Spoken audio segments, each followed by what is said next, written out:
தகவல் தொழில்நுட்ப உச்சி மாநாட்டில் பங்கேற்று சிறப்பித்துள்ள மாண்புமிகு அமைச்சர் முனைவர் பழனிவேல் தியாகராஜன் அவர்களே,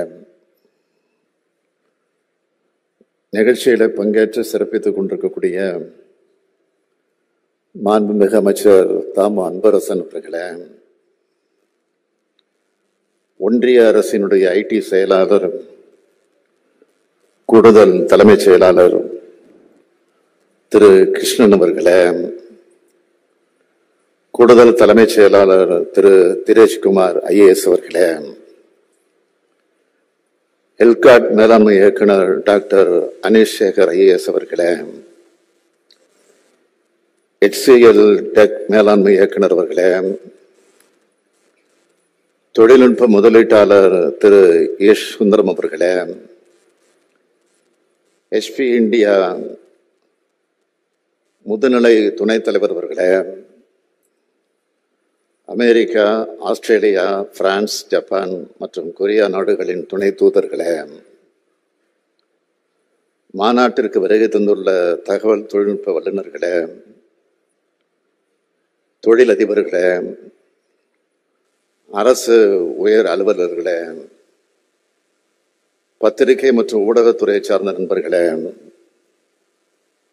உங்கள் அனைவருக்கும் எனது வணக்கத்தை தெரிவித்துக் கொள்ள விரும்புகிறேன். தகவல் தொழில்நுட்பத்தை முன்வச்சு நடைபெறும் இந்த மாபெரும் மாநாட்டை ஏற்பாடு செய்துள்ள மாண்புமிகு தொழில்நுட்பத்துறை தகவல் துறையினுடைய அமைச்சர் PTR பழனிவேல் தியாகராஜன் அவர்களை முதலில் நான் பாராட்டுகிறேன்.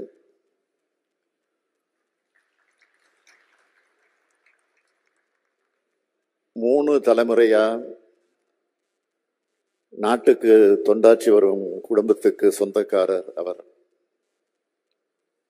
இந்தியாவோட சிறந்த கல்வி நிறுவனங்கள்ல ஒன்றாக இருந்த திருச்சி NITயிலும் உலகத்தோட தலை சிறந்த கல்வி நிறுவனமான MITயிலையும் படித்தவர். பல ஆண்டுகள்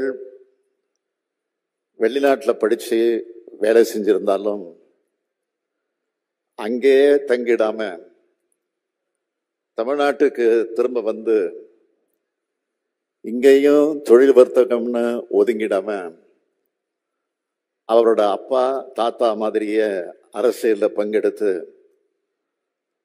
தன்னுடைய அறிவாற்றலை தமிழ்நாட்டு மக்களுக்கு,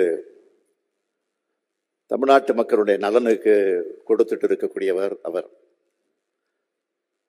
நம்ம ஆட்சியில் முதல் 2 ஆண்டுகள்ல நிதியமைச்சரா மிக சிறப்பாக செயல்பட்டு பல மாற்றங்களுக்கு வித்திட்டவர்.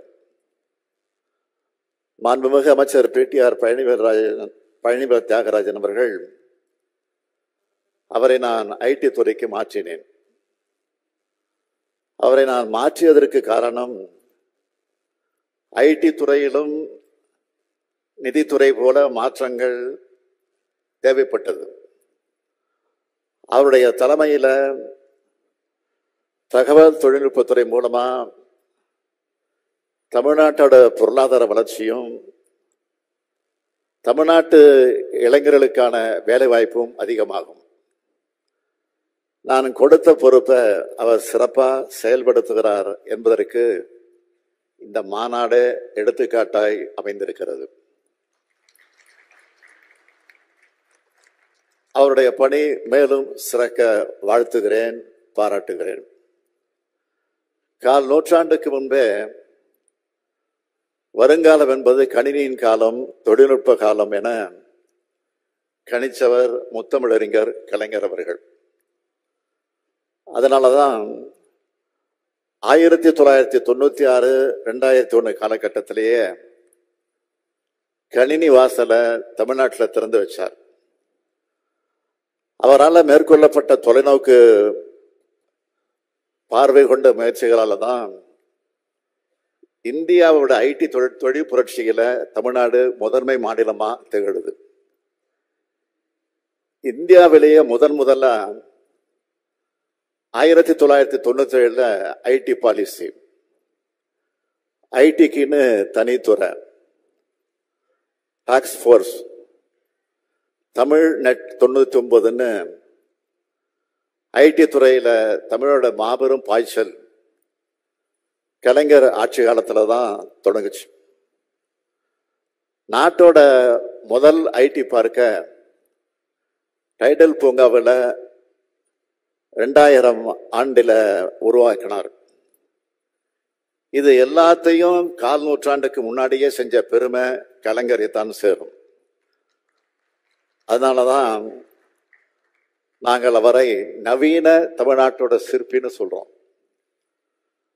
ஐடிக்கு கலைஞர் காலம் எப்படி பொற்காலமோ அதே மாதிரி நமது திராவிட மாடல் அரசின் ஆட்சி காலமும் இருக்கும்னு செயல்படுறோம்.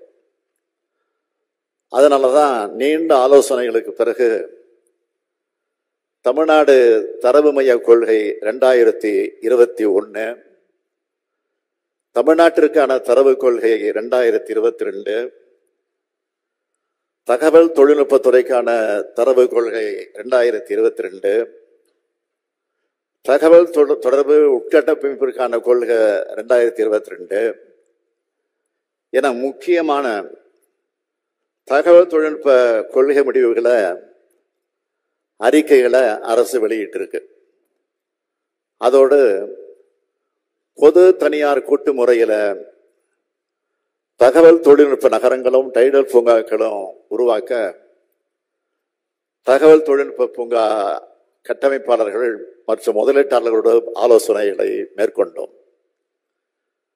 அனைத்து தகவல் தொடர்பு நிறுவனங்களுடன் பேச்சுவார்த்தை நடத்தி 5G அலைக்கற்றை அமைப்பை துரிதப்படுத்தினோம். இயற்கை பேரிடர் காலங்களில் இணையம் மற்றும் தகவல் தொடர்பு இணைப்புகள் செயலிழக்காமல் இயங்க தேவையான முன்னேற்பாடுகளை குறித்து விவாதிச்சோம்.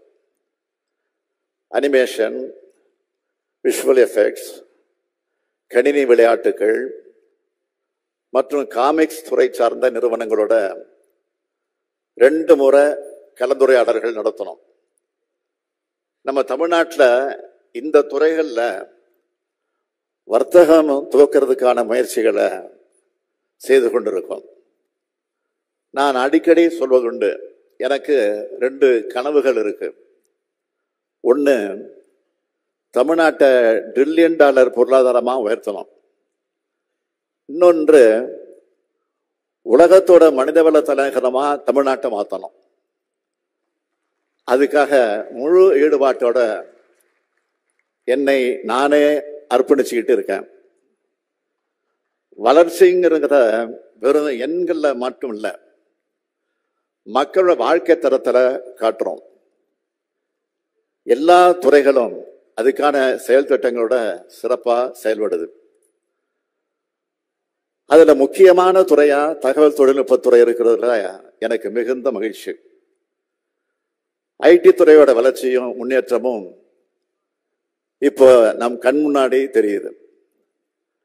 தலைவர் கலைஞர் தமிழ்நாடு 99 மாநாட்டை நடத்தி 25 ஆண்டுகள் ஆகும். இந்த நேரத்தில் தமிழ் இணைய கல்விக் கழகம் சார்பாக கனித்தமிழ் 24 மாநாட்டை நடத்தியிருக்கோம்.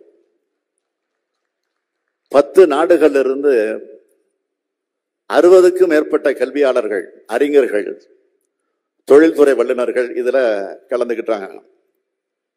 செயற்கை நுண்ணறிவு, இயந்திர கல்வி வழி கற்றல் போன்ற துறைகளில் மொழியோட முக்கியத்துவத்தை புரிஞ்சிக்க செயற்கை நுண்ணறிவு காலத்தில் இந்தியாவிலேயே முதல் மாநிலமா ஆங்கிலம் அல்லாத மொழியில் ஒரு தொழில்நுட்ப மாநாட்டை வெற்றிகரமா நடத்தி முடிச்சிருக்கோம். இதுதான் திராவிட மாடல் ஆட்சியோட தனித்தன்மை.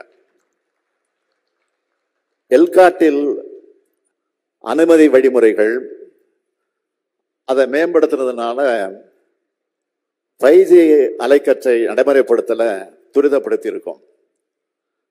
தமிழ்நாடு டிஜிட்டல் மயமாக்கல் வியூகத்தை அறிமுகப்படுத்தினது சென்றாண்டு செஞ்ச சாதனைகள்ல முக்கியமான ஒன்று. நீண்ட காலமா தடைபட்டிருந்த தமிழ்நாடு ஃபைபர் நெட் அமைப்பை விரைவுபடுத்தி இருக்கும். நான் முதல்வன் திட்டத்தின் கீழ் ஐசிடி வழியா நடத்தப்படுற பயிற்சி திட்டங்களை அதிகரிச்சிருக்கோம். தமிழ்நாடு மின் ஆளுமை முகமை வழியா 36 துறைகளோட 751 திட்டங்கள் டிஜிட்டல் மயமாக்கப்பட்டிருக்கு. தமிழ்நாட்டில் இருக்கிற 38,292 இ சேவை மையங்கள்ல 25,726 மையங்கள் கடந்த ஆண்டு அமைக்கப்பட்டிருக்கு. இது ஒரு டிஜிட்டல் புரட்சி இல்லையா? சென்னையில 1000 வைஃபை ஹாட்ஸ்பாட்ஸ் அறிவிக்கப்பட்டிருக்கு. கடந்த ஆண்டு சென்னையில் மட்டும் 11 மில்லியன் சதுர அடி அளவிலான புதிய அலுவலகங்கள் குத்தகைக்கு விடப்பட்டிருக்கு. இதில் இருந்த இந்த துறை எப்படிப்பட்ட வளர்ச்சி அடைஞ்சிருக்குன்னு நீங்க தெரிஞ்சுக்கலாம். 2021-22 ஆண்டுகளில் சென்னை நகர பகுதிகளில் பணியாளர்களோட எண்ணிக்கை 40 விழுக்காடு வரைக்கும் அதிகரித்து இருக்கிறதா சென்னை பெருநகர மாநகராட்சி கவுன்சில் மதிப்பிட்டிருக்கு. கோவையிலும் முன்பை விட அலுவலகங்கள் அதிகமாக திறக்கப்பட்டிருக்கு. 5 நாட்கள் முன்பு கடந்த பிப்ரவரி 19 அன்று வெளியிடப்பட்ட நிதிநிலை அறிக்கை, அதுல புதிய அறிவிப்புகள் வெளியிடப்பட்டிருக்கு. புதிய தொழில்நுட்பங்கள் அதை உருவாக்குற புத்தொழில் நிறுவனங்களுக்கு நிதி உதவி அளிக்க இந்த ஆண்டு 5 கோடி ரூபாய் நிதி ஒதுக்கீடு செய்யப்பட்டுள்ளது. கோயம்புத்தூர்ல புதிய தகவல் தொழில்நுட்ப பூங்கா 20 லட்சம் சதுர அடியில 1100 கோடி ரூபாய் செலவில் உருவாக்கப்பட இருக்கு. அடுத்த 5 ஆண்டுகள்ல 200 கோடி ரூபாய் செலவில் மாநில தரவு மையம் மேம்படுத்தப்படும். மதுரையில புதிய டைடல் பூங்காக்கள் 6.4 லட்சம் சதுர அடியில 345 கோடி ரூபாய் செலவில் உருவாக்கப்பட உள்ளது. திருச்சியில 6.3 லட்சம் சதுர அடியில 350 கோடி ரூபாய் செலவில் புதிய டைடல் பூங்காக்கள் உருவாக்கப்பட இருக்கு. தஞ்சாவூர், சேலம், வேலூர், திருப்பூர், தூத்துக்குடியில நியோ டைடல் பூங்காக்கள் அமைத்து 13,000 பேருக்கு வேலை வாய்ப்பு வழங்கப்பட உள்ளது. 30 கோடி ரூபாயில மின் அலுவலக திட்டம் செயல்படுத்தப்பட இருக்கு.